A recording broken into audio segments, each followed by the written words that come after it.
There's a kind of strength that doesn't raise its voice, a kind of presence that doesn't need to prove anything, a kind of power that doesn't come from shouting, but from silence.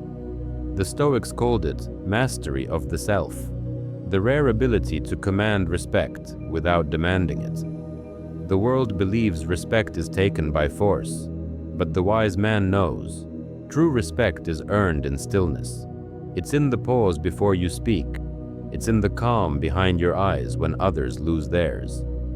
And often, it's hidden inside a few simple phrases that reveal complete control.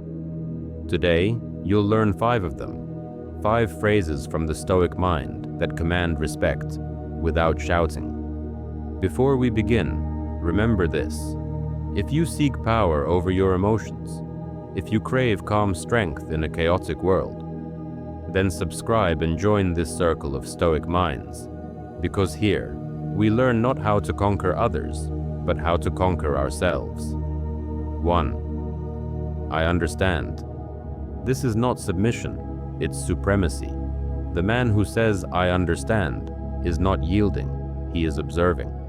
When someone offends you, when they mock, provoke, or insult you, their goal is reaction. They feed on your response.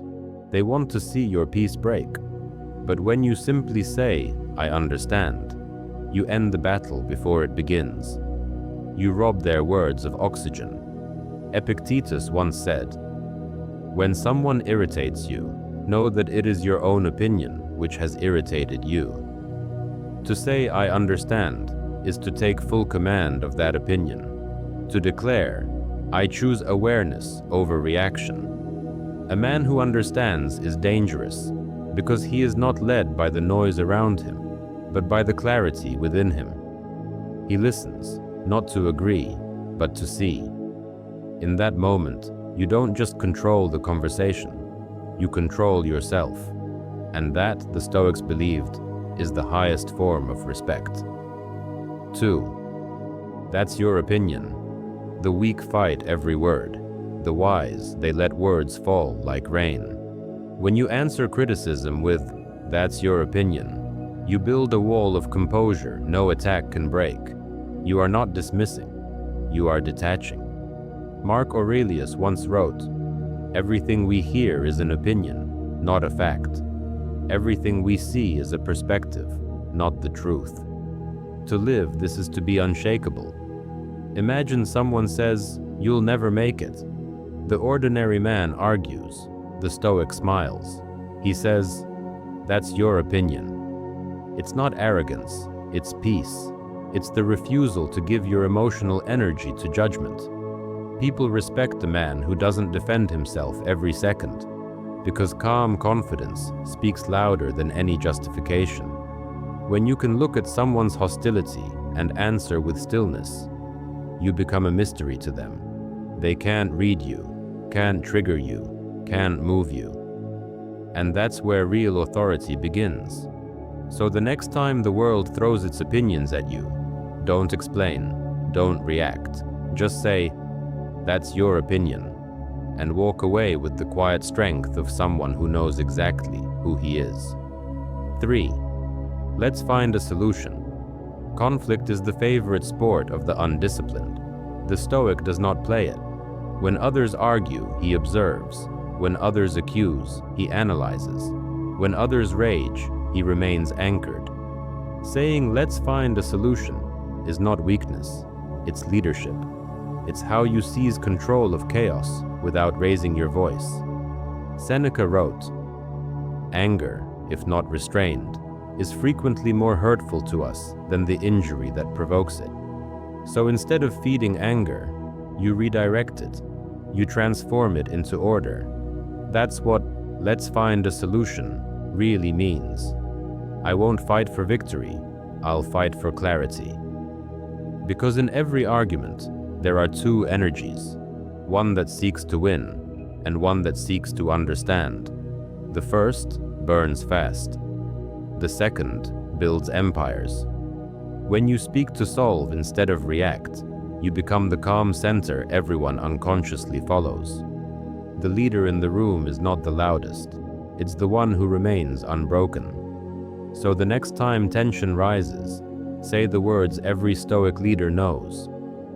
Let's find a solution, not to please others, but to prove to yourself that reason still rules within you. 4. No. The smallest word with the sharpest edge. We fear it because we've been trained to please. We associate no with rejection, but the Stoic understands. No is not rejection. No is protection. It is the wall that guards your peace, the sword that cuts through distraction, the discipline that shapes your destiny. Marcus Aurelius said, "If it is not right, do not do it. If it is not true, do not say it." And in a world that constantly begs for your time, your energy, your focus, no becomes your shield. Every no is a statement of self-respect. Every refusal is a declaration of value. When you say no, you are telling the world, my energy is sacred. My mind is not a marketplace. People may dislike it. They may call you arrogant, distant, stubborn. Let them. 5. I'll think about it. Patience is power. In a society addicted to urgency, I'll think about it is rebellion. It's the act of taking back your time, your clarity, your authority. When you say these words, you remind the world that your decisions are deliberate, that you are not a man pulled by emotion, but guided by principle. Epictetus taught, first say to yourself what you would be, then do what you have to do. The Stoic doesn't act to look decisive, he acts to stay aligned. I'll think about it doesn't mean doubt, it means depth. It's the pause between impulse and wisdom. It's the silence where reason speaks. A calm decision today saves you from 10 regrets tomorrow. And when people see that you're not quick to react, they respect your words more when you finally speak. So don't fear hesitation, honor it. Think slowly, act precisely, live deliberately. Because the man who takes his time commands both his mind and his world. Each of these phrases, I understand. That's your opinion. Let's find a solution. No. I'll think about it. Is a blade in your arsenal. They're not tricks, they're reflections of character. To use them well, you must become them. Because the tone, the eyes, the calm, they matter more than the words themselves. Speak them not to dominate, but to demonstrate mastery. And people will feel it. They won't know why they respect you. They just will. The greatest power isn't found in your voice. It's found in your stillness. The greatest influence isn't in control over others. It's in control over yourself. Respect. It's not something you can demand. It's something you radiate. The Stoics understood this long before the modern world began shouting for attention. They knew that respect doesn't follow power, it follows presence, and presence comes from discipline. When you use these 5 phrases, when you embody them, you are not learning lines to impress others. You are learning language as a mirror of mastery. Let's go deeper. 1. The power of stillness. A calm man is a rare man, and rarity commands respect. When chaos unfolds, when tempers flare, when everyone speaks louder to be heard, the one who remains still becomes magnetic. It's not because he's emotionless, it's because he's uncontrolled by emotion. Marcus Aurelius faced wars, betrayals, disease, and death, yet his writings are soft, reflective, patient. His calm wasn't natural, it was forged. Every day he reminded himself, you have power over your mind, not outside events. Realize this, and you will find strength. That's why your silence speaks volumes, because it shows that you are no longer ruled by impulses. The world may see silence as weakness, but it's actually the loudest form of strength. When you can stand in stillness while others tremble, when you can pause while others rush, you project an aura that cannot be faked, the aura of command. To those around you, Your composure feels like gravity. They don't understand it. They just feel drawn to it. That is respect, earned through control. 2. Understanding without absorbing. To say "I understand" is to look into the heart of conflict and see the machinery behind it. People act from pain. They shout because they're unheard. They attack because they fear. When you understand this, their hostility loses its sting.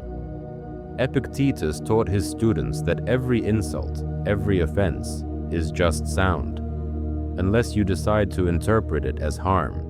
So when someone disrespects you, try to see not the surface, but the source. Look for the fear behind the fury, the insecurity behind the words. Understanding doesn't mean you approve. It means you stay above the fire instead of in it. The Stoic doesn't let another's weakness decide his mood, and that's why he remains untouchable. A man who understands is a man who cannot be manipulated.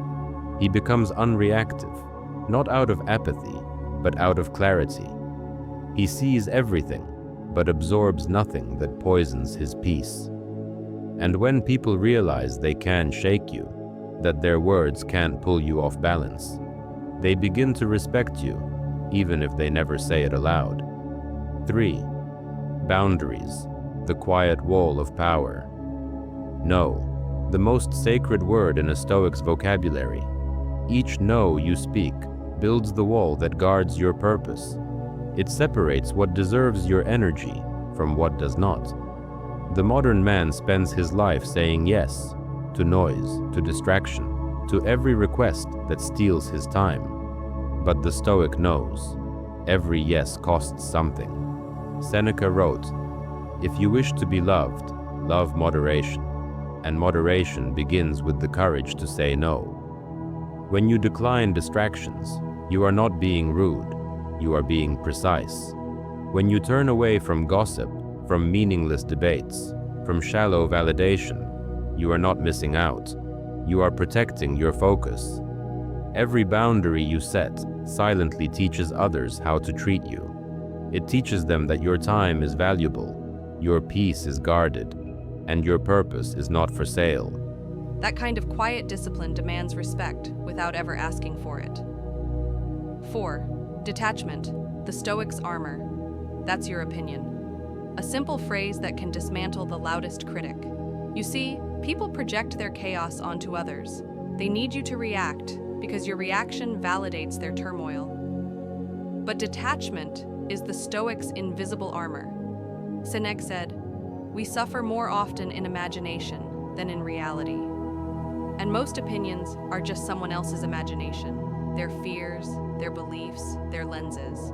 When you refuse to internalize them, you stay free. You stay sovereign. Detachment is not coldness, it's clarity.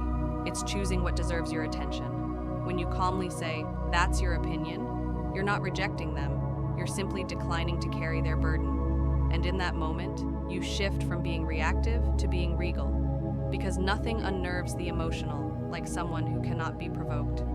Your calm becomes a mirror.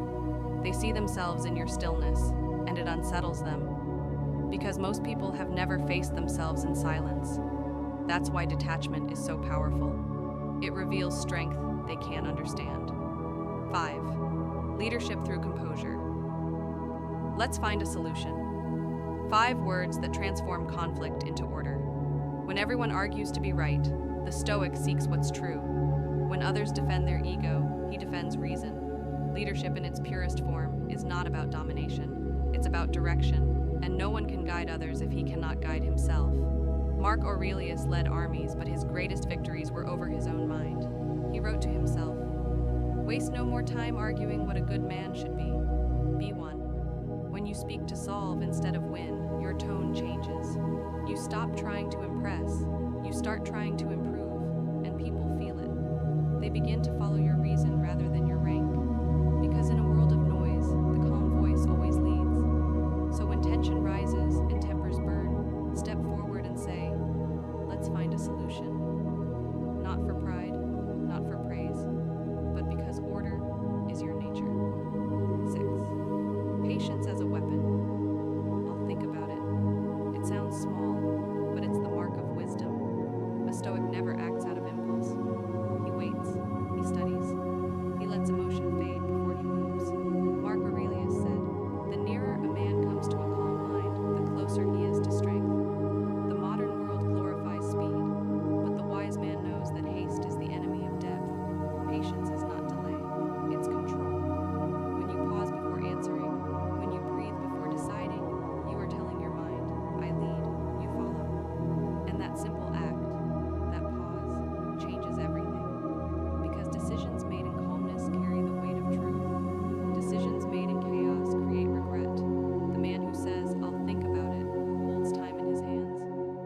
driven by pressure, he creates pressure through patience. And when people realize they can't rush you, they start respecting your presence because they feel your steadiness. 7. The aura of the unshaken. There's something almost royal about stillness. It commands rooms without effort. When you walk in calm, you shift the energy around you because peace has weight. It's invisible, but undeniable. People instinctively quiet down around a man who doesn't need to prove himself. They sense that he knows who he is. This is what happens when you live the Stoic way. You become less reactive, more reflective, less noisy, more noticeable, less driven by ego, more guided by principle, and respect begins to orbit around you naturally. You won't need to ask for it. You won't need to fight for it. You'll simply become it. Because the man who rules himself radiates authority wherever he goes. 8. The inner dialogue. Every Stoic phrase begins inside you before it reaches your lips. The tone is not born in the mouth, it's born in the mind. When you say, "I understand," it's because your heart has already chosen peace. When you say, "That's your opinion," it's because your ego has already surrendered control. When you say, "No," it's because your values already stand firm. When you say, "I'll think about it," it's because your patience has become instinct. Each phrase is not just something you say, it's something you are. And that is the difference between a man pretending to be Stoic and a man who lives it. Pretenders speak philosophy, practitioners become philosophy. 9. Respect through virtue. The Stoics believe that respect is a byproduct of virtue. You cannot demand it, you must embody it. Their 4 pillars, wisdom, courage, justice, temperance, are the foundation of command. Wisdom gives you clarity, courage gives you composure, justice gives you purpose, temperance gives you control. When you live these virtues, your very presence becomes a statement. People sense your balance, your restraint, your quiet conviction. When you live these virtues, your very presence becomes a statement.